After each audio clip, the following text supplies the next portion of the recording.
বিশ্বকাপ মানেই ব্রাজিল।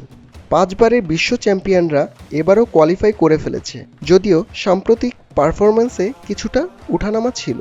কিন্তু নতুন কোচ কার্লো আনচেলত্তি এসে সব কিছু বদলে দিচ্ছে ধীরে ধীরে।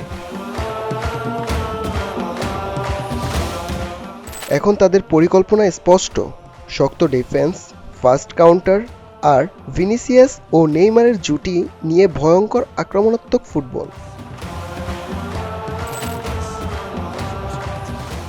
বিশ্লেষকরা বলছেন ব্রাজিল হয়তো ফাইনালে নাও পৌঁছাতে পারে, কিন্তু তাদের ছোট করে দেখা একদমই ভুল হবে। তাই একটাই কথা, সেলেসাও এখনও বিপজ্জনক।